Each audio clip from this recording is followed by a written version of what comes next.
Assalamualaikum warahmatullahi wabarakatuh. Selamat pagi, salam sejahtera untuk kita semua.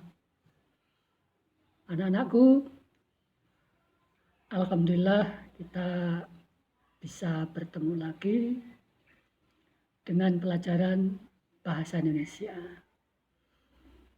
Bagaimana kabar kalian? Sehat semua kan?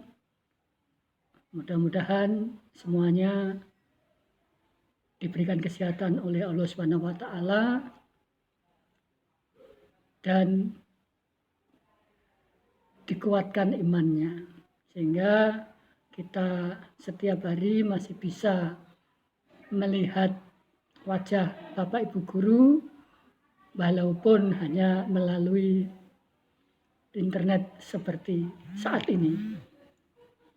Anak-anakku, pada kesempatan ini untuk pelajaran yang kedua setelah beberapa kali pertemuan kita bergaul dengan observasi, maka untuk materi pelajaran yang kedua ini Pak Narto akan menyampaikan tentang tema mencipta cerita fantasi.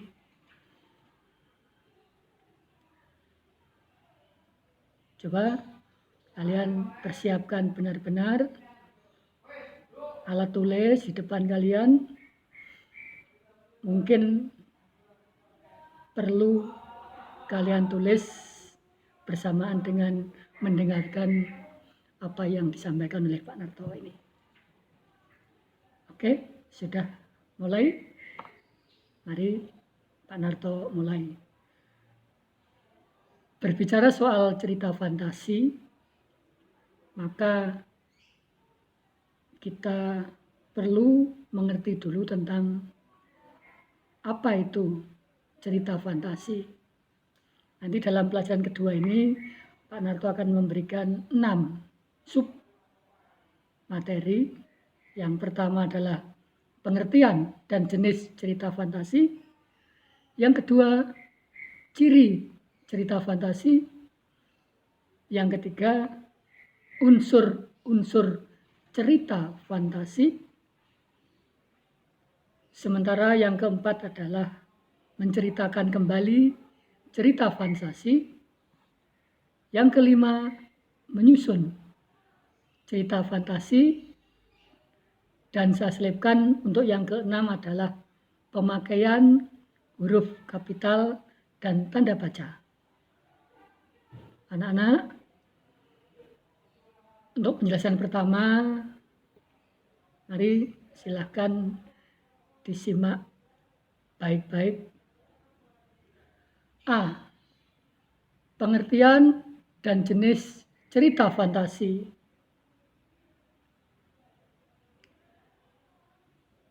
Fantasi ini istilah lainnya adalah berkhayal.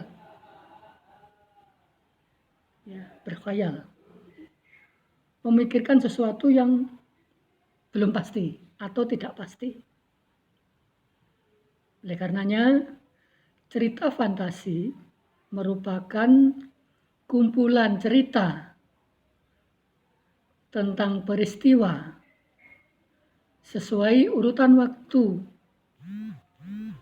berdasarkan daya pikir dan daya khayal yang dituang dalam bentuk cerita.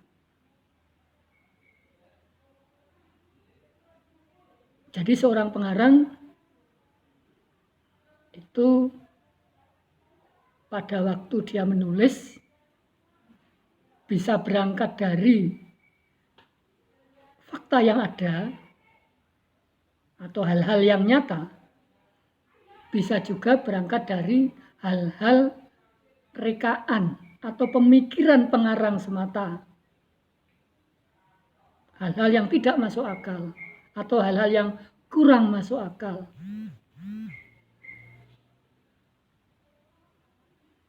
Karenanya jenis cerita fantasi ini berdasarkan kemasannya. Kemasan itu artinya ini kalau besar kecilnya atau bobotnya, jumlah halamannya, tebal tipisnya. Tempat menulis itu maka dibedakan menjadi 2, yaitu cerita fantasi sesaat atau yang terkenal dengan istilah cerita pendek, dan yang kedua adalah novel. Dalam hal ini novel adalah cerita fantasi total. Kalau dipecah-pecah merupakan gabungan dari cerpen dalam tokoh yang sama bisa terbentuk menjadi sebuah novel.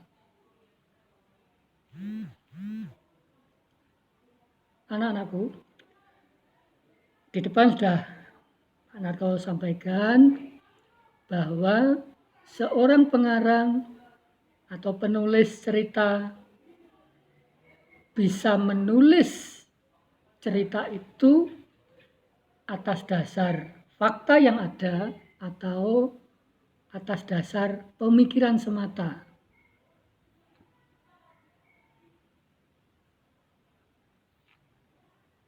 Nah, karena itu maka perlu kita simak bagaimana toh sebenarnya cerita fantasi itu cirinya.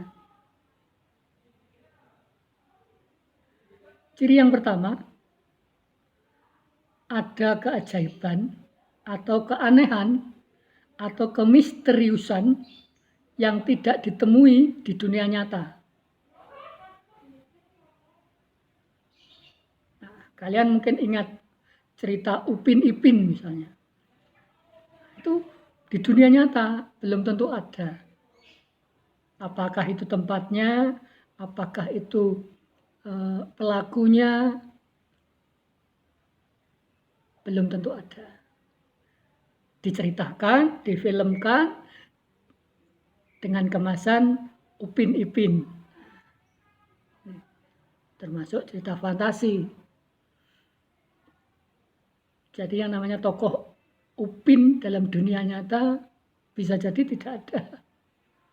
Ataupun Ipin bisa jadi dalam dunia nyata saudara-saudara kita, teman-teman kita, mungkin tidak ada yang namanya Upin dan Ipin.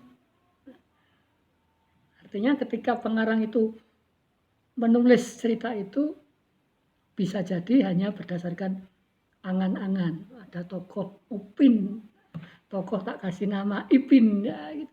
Misalnya gitu. Sehingga dalam kejadian-kejadiannya atau peristiwa-peristiwa yang dialami Upin Ipin tentunya tidak 100% benar adanya. Karena rekaan tadi, penuh daya khayal tadi. Kemudian ciri yang kedua, bahwa cerita fantasi itu ide cerita terbuka terhadap daya khayal penulis. Artinya ceritanya itu tidak dibatasi oleh fakta yang ada atau realitas atau kehidupan nyata, tetapi dapat berupa irisan dunia imajinasi pengarang dan dunia nyata. Jadi ada dunia nyata, kemudian dimasuki pemikiran-pemikiran yang khayal, maka jadilah sebuah fantasi, perenungan, hanya dalam renungan, dalam khayalan, begitu. Ciri yang ketiga adalah menggunakan berbagai latar, baik lintas ruang dan waktu. Karena itu ketika anak-anak nanti membaca sebuah cerita, tentunya kalian akan menemui oh cerita ini tokohnya ada dua pelaku misalnya. Ada pelaku bapak dan ada pelaku ibu. Oh, tokoh ini tempatnya di desa terpencil misalnya. Ada latarnya, latar tempatnya. Oh, cerita ini menceritakan kehidupan suami istri di tengah malam. Nah, ada latar waktu di sana. Waktunya adalah tengah malam. Itu jadi menggunakan berbagai latar waktu, baik waktu itu dalam satu hari, dalam setengah hari, atau mungkin bahkan dalam satu minggu, atau mungkin diceritakan dalam satu bulan atau 1 tahun atau 5 tahun dalam sekejap saja. Nah, ketika cerita itu hanya menunjukkan cerita sesaat saja, maka cerita fantasi itu adalah cerita fantasi yang pendek. Cerita fantasi yang pendek atau terkenal dengan istilah cerita pendek atau cerpen. Jadi, cerita yang dituliskan dalam sesaat. Itu kalau dibaca juga sesaat sudah selesai. Tidak perlu berjam-jam membacanya. Namun ketika cerita itu terdapat berbagai peristiwa dari waktu ke waktu, bahkan menceritakan tentang kehidupan seseorang atau dua orang sampai dia meninggal lama, maka cerita itu tergolong cerita fantasi yang lengkap, atau dalam hal ini diistilahkan dengan novel. Cerita fantasi besar semuanya gampangannya begitu ya. Jadi, untuk memudahkan pemikiran pengingat-ingat kita, cerita fantasi contohnya cerita pendek dan novel, begitu saja. Praktis toh, tidak usah berpikir yang terlalu dalam. Oke, saya lanjutkan.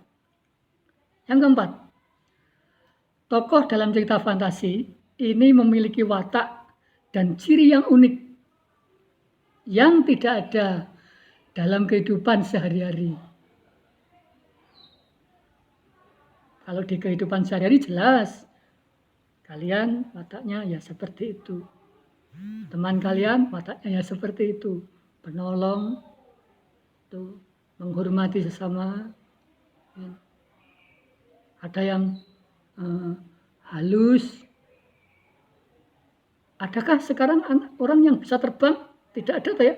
Nah, ini kalau diceritakan di dunia fantasi, bisa jadi ceritanya itu tokohnya ada yang wah tokohnya bisa terbang misalnya. Ya, karena ada rekaan dan khayalan tadi. Tokohnya bisa masuk dalam bumi, menghilang. Sudah ada kemasukan unsur khayalnya. Inilah cerita fantasi. Ada sakti yang luar biasa. Pelaku ditembak nggak mati-mati lah ini. Kesaktian. Pelaku ditembak, orang biasa ditembak 1-2 kali kalau tepat sasaran, ya saya kira mati itu mesti. Paling tidak celaka, sakit. Tapi dalam cerita fantasi bisa jadi tokoh itu tidak dimatikan oleh pengarangnya. Ditembak, wah tetap berdiri tegak. Tidak keluar darah. Oh, namanya fantasi, namanya rekaan, namanya khayalan, ya begitulah. Nah, bisa dipahami anak-anak? Nah, kemudian di ciri yang kelima, bersifat fiksi. Tadi saya sampaikan sudah bahwa cerita ini hanya sekedar dalam khayalan saja. Dan ciri yang keenam, bahwa cerita fantasi itu menggunakan bahasa yang variatif, bervariasi, ekspresif, artinya menunjukkan sesuatu yang jelas bisa dirasakan oleh pembacanya, bisa diikuti oleh pembacanya. menggunakan ragam percakapan yang bukan bahasa resmi. Dan biasanya menggunakan emosi yang kuat. Jadi variasi-variasinya cukup menonjol di sana. Itulah anak-anak, ada 6 ciri cerita fantasi. Paling tidak dari ke-6 itu intinya bahwa cerita fantasi itu mendekati khayal atau tidak masuk akal. Ya.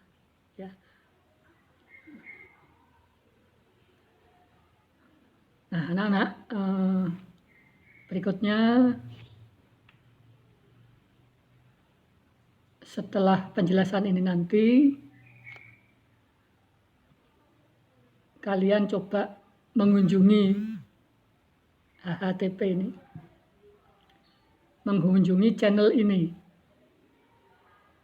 http://2 www.youtube.com/vvgala.jtgu. Kalian nanti masuk di channel ini biar lebih jelas apa itu fantasi. Begitulah anak-anak apa yang bisa Pak Narto sampaikan di hari Senin ini.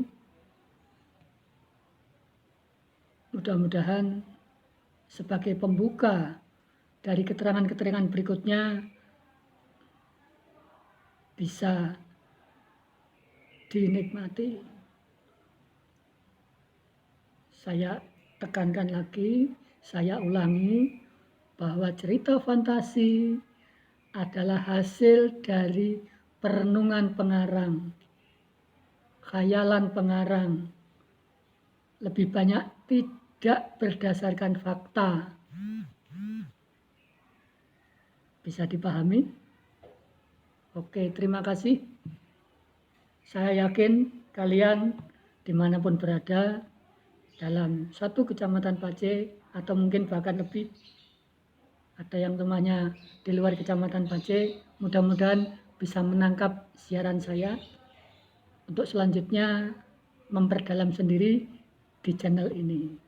Ini ada Bapak Guru yang menyampaikan penjelasan lebih rinci tentang apa sebenarnya cerita fantasi.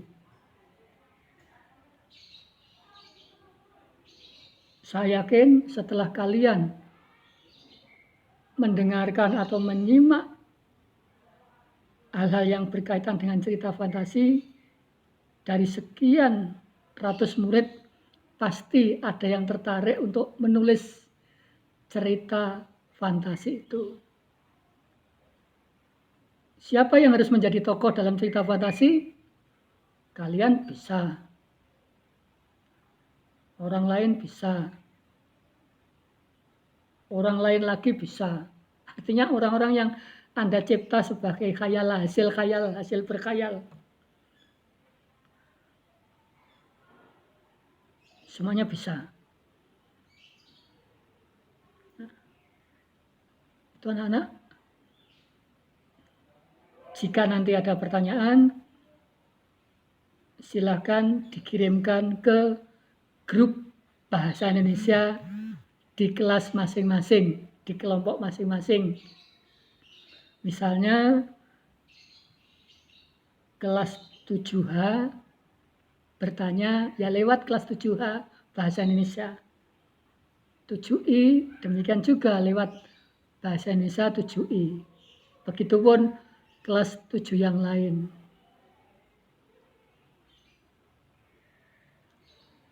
Jadi setelah penjelasan ini, saya berharap tugas-tugas itu tidak berkeliaran.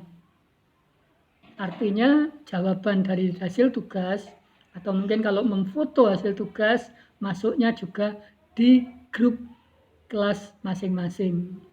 Saya kemarin masih menerima jawaban dari kelas 7A, nyasar ke kelas 7I.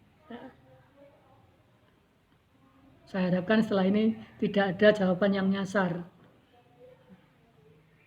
Demikian anak-anak. pertemuan pada pagi ini. Sekali lagi, mudah-mudahan kalian tetap sehat, tetap dibimbing oleh Allah Subhanahu wa taala sehingga bisa belajar jarak jauh. Tetap semangat. Salam literasi. Sekian, wassalamualaikum warahmatullahi wabarakatuh.